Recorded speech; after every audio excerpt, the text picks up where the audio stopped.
With us now is Janine Stiene, and we're going to be learning about speech. Welcome to the show. How are you? Thank you. I'm doing well. Thanks for having me. So I grew up in the Midwest. Okay. And one of the reasons in my industry that I was able to do so many voiceovers is that I don't have a lot of regionalism in my name. So I was asking you, are those the types of things that we're talking about? And you said, well, a little bit, but it's more about the actual physicality, about being able to communicate and to speak. So it definitely has a lot to do with that physicality. It also has a lot to do with just your overall language ability. So I think people misinterpret the difference between expressive speech and articulation versus expressive language. Language has more to do with vocabulary, sentence structure, where articulation is just the production of sounds and the clarity of speech. So the A-E-I-O. Ooh. Exactly. Exactly. Okay. So what made you decide to go into this line of work? It actually all happened by mistake. I was working in the school district doing speech pathology in the schools, and I loved it, but happened to meet a gentleman that the district was referring to for speech. And after meeting him, and he was like, I'm ready to retire if you want to kind of shadow me and take over. And then the rest has been history.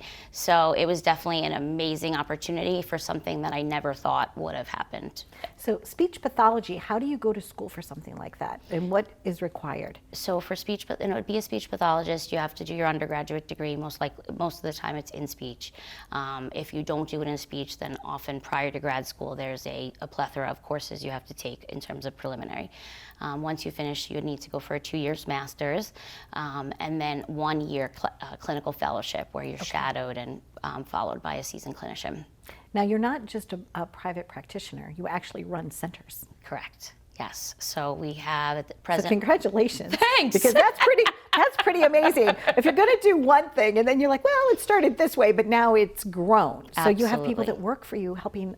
As you said, I love that word plethora. Yep. A plethora of people. Absolutely. So we have about 100 staff members on about 50 therapists, and they work all in the different locations across Long Island, and it allows us to have a further reach. Exactly. We're able to treat in all different parts of the island. Their need is tremendous, especially in speech pathology, and even post-pandemic, I feel the demand is even greater just because they haven't had those incidental learning opportunities, especially those young kids. How is feeding related to speech? How is that connected? Yeah. So when it comes to feeding, a lot of what we're working towards, especially in our centers, is just anything in the oral stage, so anything that happens in the mouth.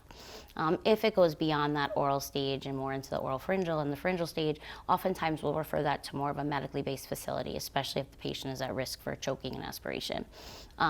We also deal with even just texture and consistency aversions, those typical picky eaters, chicken nuggets and french fries is their whole diet. So aside from it being a motor issue, a weakness issue, it can also be a tactile or sensory issue. And all of those things will either compound their swallow, increase their risk for aspiration, or limit their overall nutritional intake. If somebody has a diagnosis and they happen to be on the spectrum, when you were talking about that, the texture and things like that, a lot of times people on the spectrum do have those symptoms appear for them. Are you able to have specialists at your location that help with that as well? Absolutely. A lot of that is just building rapport and consistency, especially with an individual that needs that consistency and doesn't do well with transition. But once the therapists are able to develop the rapport, they make great gains with those patients, but also make great gains with their families as well, as they're going to be the ones carrying it over after therapy.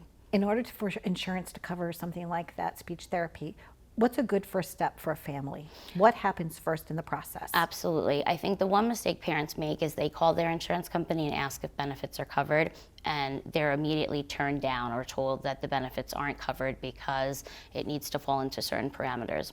However, we do have a billing department, and I encourage everyone to call the office, let us make those calls, because we know specifically what we're asking for, what we're looking for, and the better chance that they're going to get approved.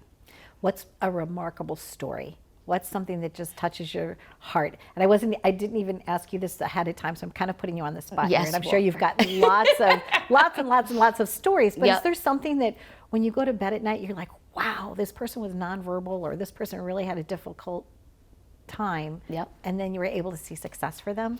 I think I do mostly the myofunctional therapy, and it's a pleasure for us to see that success because it impacts so many other professionals. So we're working with these patients that are also going to see benefits for the orthodontist or the dentist or the school, and that's probably the most rewarding, that it can cover so many different areas and make a difference in so many different parts of their life.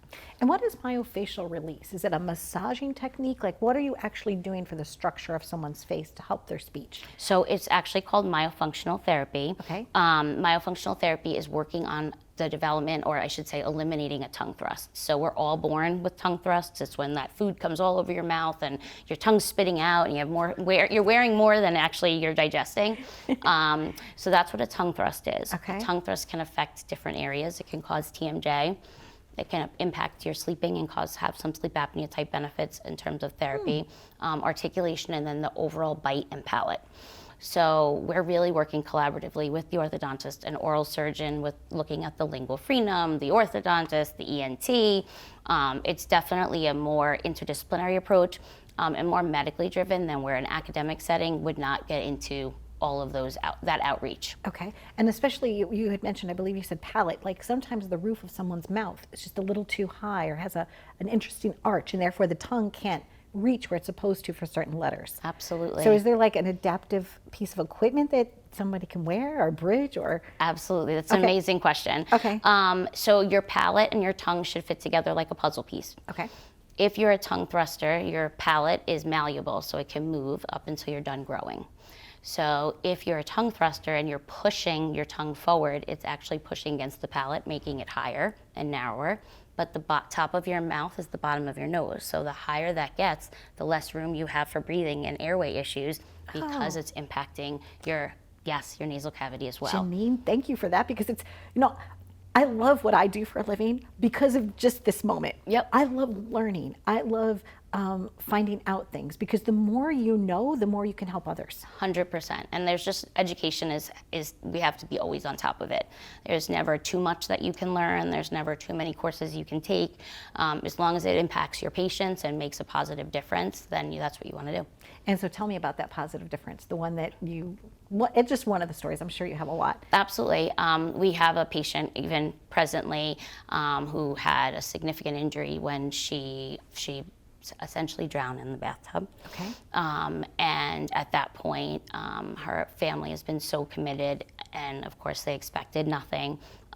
But little by little, she's making the gains she needs when it comes to eating. She's making gains when it comes to verbalizing, and outside of the speech realm, even becoming more ambulatory.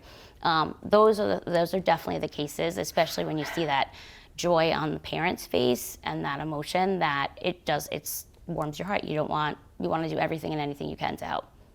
I love that you just shared that, because I don't think I've ever talked about this on my show, and I'm sure my brother would be okay about that. But my brother, Michael, had a drowning accident. My parents were away for their anniversary. At the time, they used to put toys in big pools, like they used to, like at different toy stores, and stuffed animals and stuff.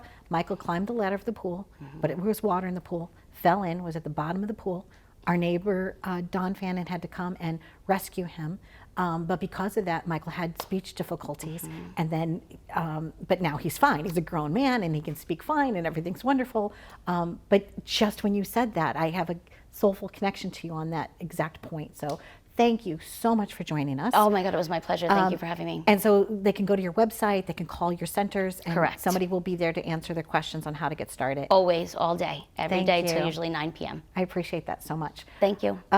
You never know who we're going to highlight on our show, and if you or your family member needs a little help, please reach out to them in confidence. Be well.